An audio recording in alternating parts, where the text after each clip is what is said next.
Segundo caso. Subject plus verb plus, y lo siguiente es un object. ¿Qué es un object? Aquí es donde vamos a entretenernos en los siguientes minutos. Los siguientes 10-15 minutos aproximadamente. ¿Okay? Un sujeto, un verbo y un objeto. Aquí vamos a encontrar cualquier otro verbo. ¿Se acuerdan que habíamos dicho que había verbos estativos y verbos de acción? Pues este va a ser normalmente cualquier verbo de acción. Un verbo de acción es un verbo que normalmente se puede transferir o traspasar de una persona a otra. Por ejemplo, si una persona dice she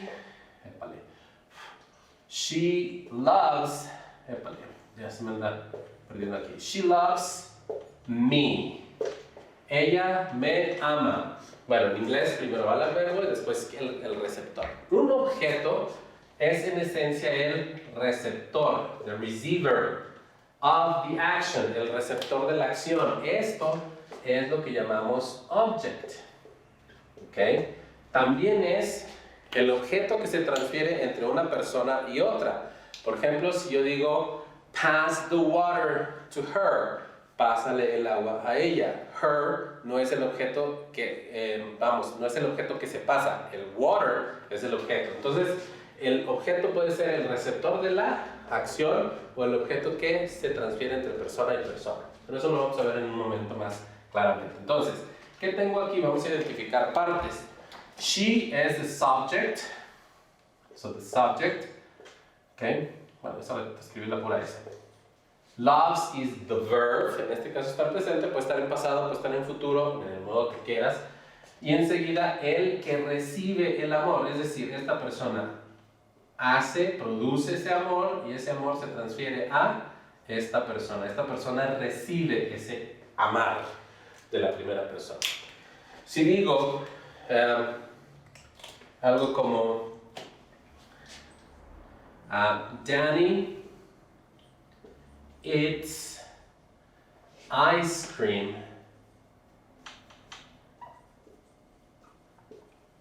Danny eats ice cream. Entonces estoy hablando de que esto de aquí es el object. ¿Okay? Es el objeto, es el receptor de esta acción, es decir, ¿qué es lo que come? Este produce esta acción y esta acción es recibida por el ice cream, es decir, lo que es comido es la ice cream, exactly. Entonces, vamos a ver otro ejemplo más. Alguien más. Laura drives a Ferrari. No sé si escribo así, Ferrari. No, creo que sí. No sé si Ferrari lleva doble R, pero bueno, a Ferrari. So Laura drives a Ferrari. ¿Qué es esto? Pues es un objeto, es lo que la persona maneja. Esto hace la acción y la acción es hecha directamente sobre el objeto, Ferrari. Ese es el ejemplo más simple que puedo darte. Estamos hablando de que hay un sujeto, hay un verbo y el receptor de ese verbo o de esa acción, que es el objeto. Hay un sujeto, hay un verbo o acción y el receptor de esa acción. A este solamente le llamamos objeto, nada más, ¿ok? Ahora, hay una forma de ver lo que es un objeto directo y un objeto indirecto, porque este puede existir de las dos formas, ser un objeto directo o ser un objeto indirecto. Es la segunda parte que vamos a ver en este pedacito. Si hay alguna duda de esto, pues ya me dirán, ¿ok? Pero vamos a ver qué sería el objeto directo, el objeto indirecto y el objeto de una preposición. Tenemos tres por ver, ¿ok?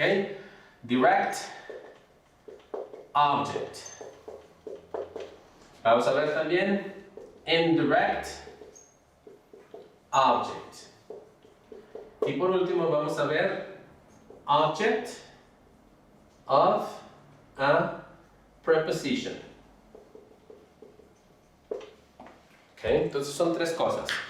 La primera sería el objeto directo. Si yo digo, por ejemplo, please, no, vamos a usar el sujeto y verbo. Danny gave card. Vamos a cambiar la palabra card. Danny gave a present to John. Okay. Danny gave a present to John. Aquí tenemos al sujeto que hace una acción. La acción es dar. El dar es, ¿qué es lo que da? Un present, un regalo. Este de aquí es nuestro objeto, pero no nada más es el objeto, sino que es el objeto directo. Porque ¿qué es lo que regala? Pues regala un regalo, un presente. Da un regalo. Este entonces es lo que vamos a llamar direct object. ¿Ok? Aquí está arriba. Direct object. El direct object es lo que se mueve, o como decía hace ratito, lo que se transfiere entre una persona y otra persona. ¿Qué se transfirió? ¿Qué se dio a John? Un regalo. Eso es lo que es un objeto directo. Es decir, si yo digo, este marcador se lo entrego a fulanito, entonces fulanito recibe este objeto y esto se considera el objeto directo. Entonces, para que haya un objeto directo, tiene que haber una de dos en la misma oración. Tiene que haber un objeto indirecto o el objeto de una preposición. Esto que está aquí abajo lo pueden ustedes encontrar aquí ya de una vez. Vamos a hacer un círculo o un óvalo alrededor de esa. Eso es esto de aquí. A este lo vamos a identificar de una vez como el object of preposition. Voy a hacer como la abreviatura, pero es toda esta frase de acá abajo, ¿ok? Entonces, generalmente el objeto de una preposición está después del objeto directo. Lo repito, el objeto de una preposición está después del objeto directo y se le llama así porque generalmente está una preposición como to, for, by, with, etcétera, etcétera. Te doy otro ejemplo. Por ejemplo, si yo digo que, I don't know, Tom brought the car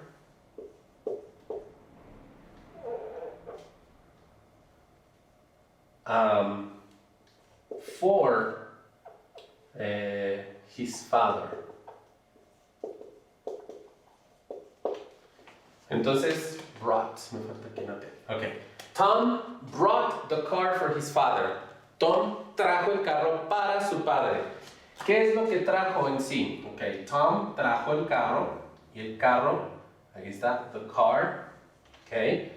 Pero ¿quién recibe el carro en sí? Pues la persona que es, para quien es for his father.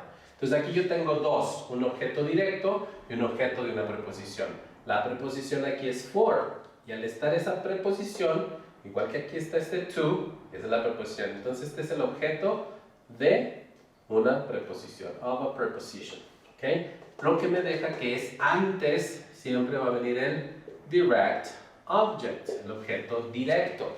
Eso es un patrón. Yo tengo el verbo y enseguida tengo el objeto directo y enseguida puedo tener, lo más seguro, que tenga un objeto de una preposición. Entonces, aquí estamos interpretando de una vez aunque este lo podemos ver sin que haya un objeto directo. Es decir, el objeto de una preposición puede existir independientemente de que haya un objeto indirecto. Pero si hay un objeto directo, debe de haber un objeto de una preposición o un objeto indirecto. Vamos a ver qué pasa con el objeto indirecto. Podríamos usar las mismas dos oraciones, pero vamos a usar nada más la de arriba para guiarnos un poco. Entonces, si yo digo, por ejemplo, voy a cambiar de color. Si yo digo, Danny gave John a present. Fíjense que ahora ya cambiaron de posición estas dos palabras, o el present y el John ya no están en el mismo orden, pero aparte desapareció ese to. Cuando este está más cercano del verbo, que eso puede ocurrir y ocurre mucho en el inglés americano, entonces a ese lo vamos a reconocer como el objeto indirecto, ya no como el objeto de una preposición, porque aquí ya no hay preposición. Entonces este es el indirect object. ¿Okay? Indirect object es este. ¿Por qué quiere decir que es un objeto indirecto? Porque él no recibe la acción, sino que recibe el objeto que es el objeto directo. Este sigue siendo el direct object. Pero ahora si te fijas, el objeto directo está más lejano del verbo. ¿Dónde está el verbo? Está el sujeto, aquí está el verbo y el objeto directo está separado. Entonces, él da esto a esta persona. Lo repito, Danny le dio un regalo a John. Él dio esto a esta persona. Pero, aunque en español no puedo evitar decir el a, el to, en inglés lo puedo hacer cambiando el objeto a más cerca, el objeto indirecto a más cerca del verbo. Cuando el objeto está más cerca, este indirecto está más cerca del verbo, ya no necesita la preposición, primero, y segundo, se cambia su nombre. Ya no es el objeto de una preposición, sino que es el objeto indirecto. ¿Ok? Entonces vamos a hacer otro ejemplo. Si decimos que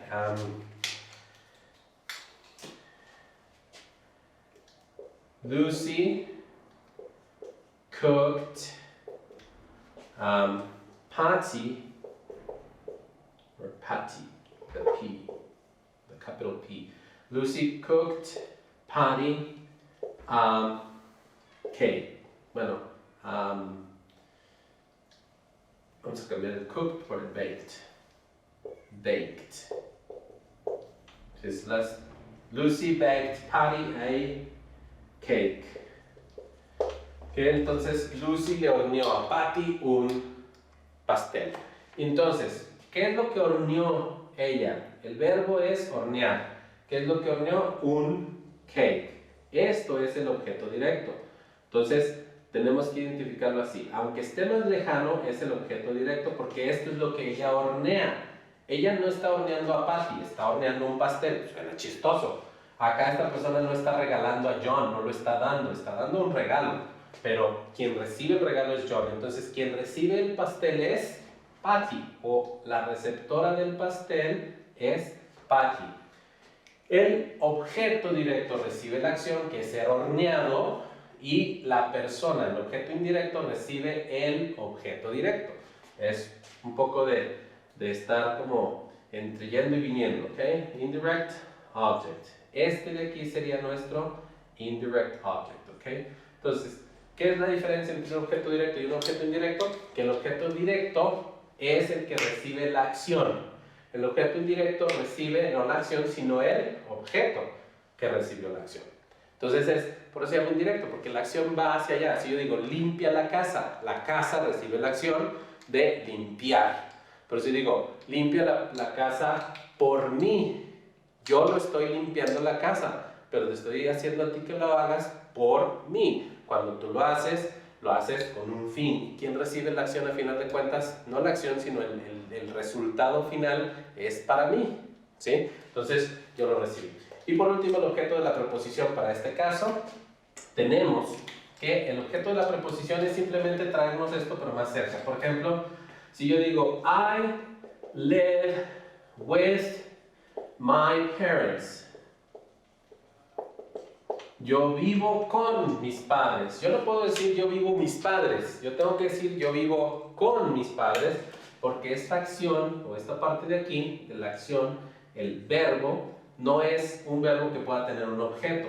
Entonces el sujeto tiene la acción, genera la acción, pero no la hace para los padres, sino que es en conjunto, en este caso, con los padres. Entonces, no reciben la acción, ellos no serían el objeto de la acción, sino que son el objeto de esta preposición. Entonces, este es el objeto, object of preposition.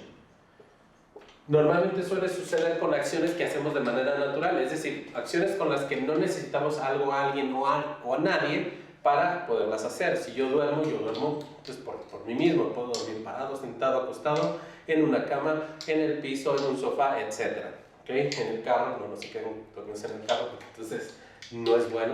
Pero el punto es que la acción se hace de manera natural. Por ejemplo, dormir. Si yo digo, I sleep, no puedo decir I sleep the floor, yo duermo el piso, porque el piso no es algo a lo que yo pueda dedicarle esa acción y que el piso se duerma. Entonces, si yo digo yo duermo en el piso, I sleep on the floor, ese on me genera que lo que pongo después sea el objeto de esa preposición, ya no de la acción, ¿ok? ¿ok? Porque yo no duermo al piso. Entonces voy a poner este ejemplo para terminar aquí. I sleep on the floor. Yo duermo en el piso. Entonces la acción de aquí no se la puedo transferir al piso, no puedo dormir al piso. Entonces tengo que decir el on, que me va a generar más como un asunto de dónde, ¿sí? Pero esto lo vamos a ver con más detalle en la siguiente parte. Y entonces, pues esto ya nada más, bueno, aquí lo dejo arriba, es el objeto de una preposición, porque es lo que está ahí, ¿ok? Entonces, sujeto, verbo y objeto. Y el objeto puede ser directo, que es lo que recibe la acción, puede ser indirecto, y para que sea indirecto, tiene que ser el que recibe no la acción, sino el objeto que se transfiere, ¿ok? Y puede ser el objeto de una preposición. Y el objeto de una preposición puede estar inmediatamente después del verbo, como en el caso de aquí al final, puede estar enseguida de un objeto directo, ¿ok? Recuerda que cuando el objeto directo está más cercano al verbo, entonces enseguida debe de haber sí o sí un objeto de preposición. Pero si el objeto directo está más lejano del verbo, el anterior tiene que ser el objeto indirecto, es decir, el que recibió el objeto, el objeto que se transfiere. Para concluir esta idea, si hay alguna duda, pues házmelo saber, ¿ok? Entonces, listo.